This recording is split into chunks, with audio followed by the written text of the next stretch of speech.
आत्मा ब्रह्मेति निश्चित्य भावाभावौ च कल्पितौ निष्कामः किम विजानाति किम रूते च करोति किम। नमस्कार मित्रों, ये जो श्लोक है ये अष्टावक्र गीता के 18वें अध्याय का 8वां श्लोक है, जिसे हम आज गहराई से समझेंगे। तो आइए सबसे पहले इसके अर्थ को समझते हैं। तो जो श्लोक है वो कहता है, आत्मा ब्रह्मेति निश्चित्य, अर्थात मेरा स्वयं ब्रह्म है ऐसे निश्चित करके, भावाभावौ च कल्पितौ, अर्थात भाव अभाव को कल्पित जानकर, निष्कामः किम विजानाति, अर्थात कामना रहित व्यक्ति क्या जानता है, किम ब्रूते च करोति किम, अर्थात क्या बोलता है और क्या करता है। तो यहाँ पर अष्टावक्र जनक महाराज से कहते हैं कि जिस व्यक्ति ने ऐसा निश्चय कर लिया कि मैं स्वयं ब्रह्म हूँ, और जो ये जान लेता है कि भाव और अभाव जो है वो दोनों ही वास्तव में कल्पित हैं, तो ऐसा व्यक्ति जो है वह कामना रहित हो जाता है। और इस प्रकार से ना तो वो कुछ जानता है, ना वो कुछ बोलता है और ना वो कुछ करता है। तो यहाँ पर जो है आप हमको ज्ञान और क्रिया के रूप में, यानी ज्ञान योग और कर्म योग के विषय में जो है बताया जा रहा है। यहाँ पे यही बताया जा रहा है कि जब कोई व्यक्ति इस बात को जान लेता है कि मैं स्वयं ब्रह्म हूँ, मेरा जो स्वरूप है वह ब्रह्म ही है, और जो भाव और अभाव है वो मुझ में कल्पित है, अर्थात किसी वस्तु का प्रकट होना और किसी वस्तु का अप्रकट होना जो है वो मुझ पर निर्भर है, क्योंकि मैं स्वयं ब्रह्म स्वरूप हूँ। तो इस प्रकार का जो व्यक्ति होगा वह सबसे ऊपर हो जाता है, वह ज्ञान से भी ऊपर हो जाता है, वह कर्म से भी ऊपर हो जाता है। वह ना तो कुछ जानता है, ना कुछ बोलता है और ना ही वो कुछ करता है, क्योंकि उसको इन सब की निरर्थकता का भास हो जाता है। वो जान लेता है कि भाव और अभाव जो है वो मुझसे ही उत्पन्न हो रहा है।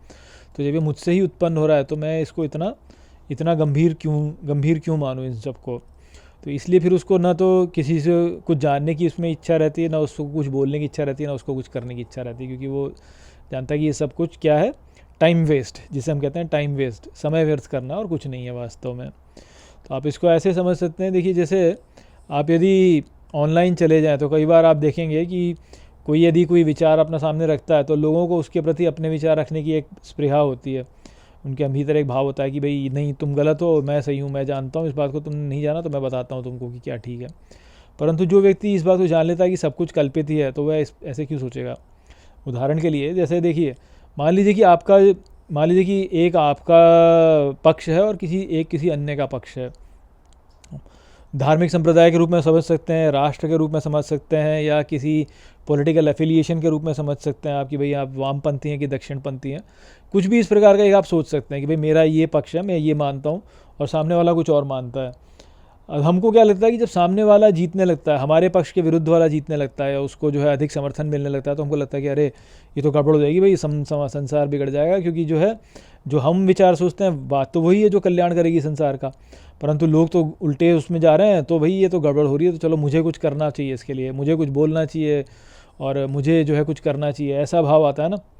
आप ये कहते धार्मिक संप्रदाय के बारे में सोच लीजिए, अन्य धार्मिक संप्रदाय वाला कुछ बोले और उसके अधिक फॉलोअर्स हो जाएं और आपके धार्मिक संप्रदाय के नहीं हो रहे हैं, तो आप मन में एकदम से लगता नहीं कि अरे यार ये तो गलत हो रहा है। या आपके राष्ट्र के विरुद्ध कोई बोले और दूसरे राष्ट्र के समर्थन में यदि कोई बोले, तो आपको ये लगता है कि यार ये तो क्या गड़बड़ हो रही है। या मान लीजिए कि कोई मुद्दा चल रहा है, कोई भी पॉलिटिकल मुद्दा चल रहा है, और लोग जो है उस मुद्दे पे जो आपका विचार है उससे उल्टा विचार यदि कोई और है जो कि जो है कोई प्रस्तुत कर रहा है मान लीजिए, या उसका समर्थन कोई कर रहा है, तो आपके मन में एक भाव उत्पन्न होता है कि यार ये गलत कर रहा है, ये कर देगा तो गड़बड़ हो जाएगी, ऐसा होता है ना। परंतु जो व्यक्ति इस बात को जान लेता है कि मैं स्वयं ब्रह्म हूँ और भाव अभाव जो है वो मुझ में कल्पित हैं, तो वो इसको उस दृष्टिकोण से देखेगा ही नहीं।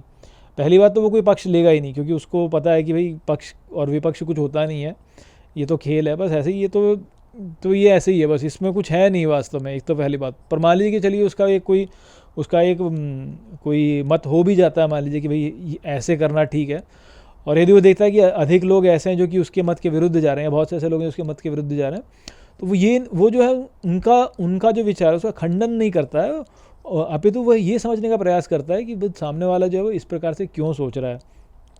पहली बात तो ये।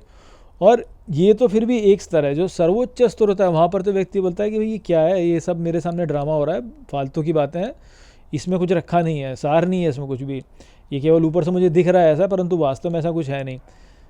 तो जो गहरे में जाता है वो इस बात को समझ जाता है, उसको समझ जाता है कि भाई हाँ, ये जो भी भेद हम यहाँ पे देख रहे हैं, ये भेद जो है ये केवल कल्पना है और कुछ नहीं है। धार्मिक संप्रदायों में जो भेद है ये भी कल्पना है, राष्ट्रों में जो भेद है ये भी कल्पना है, और जो राजनीतिक विचारधारा है उसमें जो भेद है वह भी कल्पना है, और ये विचार हैं जिनका भाव और अभाव हो रहा है ये सब कल्पना है वास्तव में। तो वो जब इन सब को देख लेगा तो उसको ना तो किसी को कुछ बोलने की इच्छा होगी कि भाई मैं इसको समझाऊं कि ये गलत है, ना उसमें जानने की कोई इच्छा होगी, क्योंकि जानेगा क्या सब तो कल्पना ही है भाई। अब ये धार्मिक संप्रदाय चाहे वो धार्मिक संप्रदाय, मैं सबको जानने की क्या करूँगा, बात तो सब में एक वही है। तो मुझे तो जानना ही नहीं है वास्तव में, क्योंकि जो है जानने को वो तो पहले से ही जाना ही हुआ है वास्तव में, बस हम उसकी ओर ध्यान नहीं देते। ये जो ऊपर की चीज़ें आ गई ये केवल हमें विकर्षित करने के लिए, हमारा मन भटकाने के लिए, तो वो उनसे भटकता नहीं है।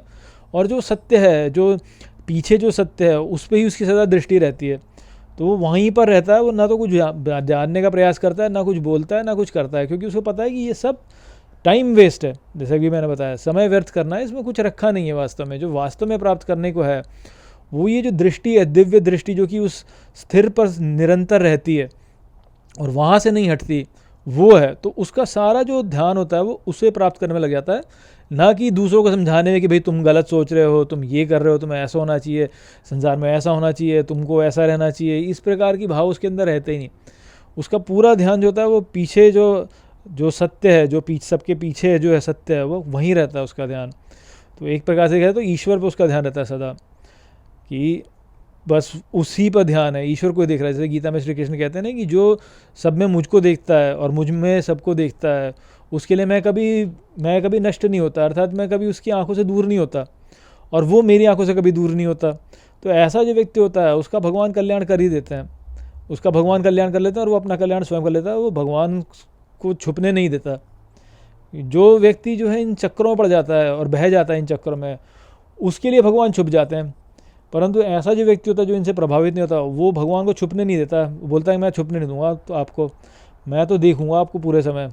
तो वो छिपने नहीं देता, और इस कारण से जो है वो इन चक्करों में नहीं पड़ता कि मैं जानूं, मेरा एक खुद का मत होना चाहिए, दूसरे लोग क्या सोचते हैं मैं उन्हें सिखाऊं, क्योंकि वो जानता है भी सामने वाले तो ईश्वर ही बैठा है, मैं क्या सिखाऊंगा उसको, मेरी क्या औकात है कि मैं सिखाऊं सामने वाले को, या मैं कुछ बोलूं या मैं कुछ करूं, सब कुछ तो करने वाला वही है ईश्वर। तो इस प्रकार का भाव उसका हो जाता है। वो विचार है जो कि यहाँ पे बताया जा रहा है ज्ञान के परिप्रेक्ष्य में और कर्म के परिप्रेक्ष्य में। तो आशा करता हूँ कि मैंने इस श्लोक को आपको अच्छे से समझा दिया होगा। चलिए इसी के साथ इस वीडियो को यहीं पे समाप्त करते हैं। नमस्ते।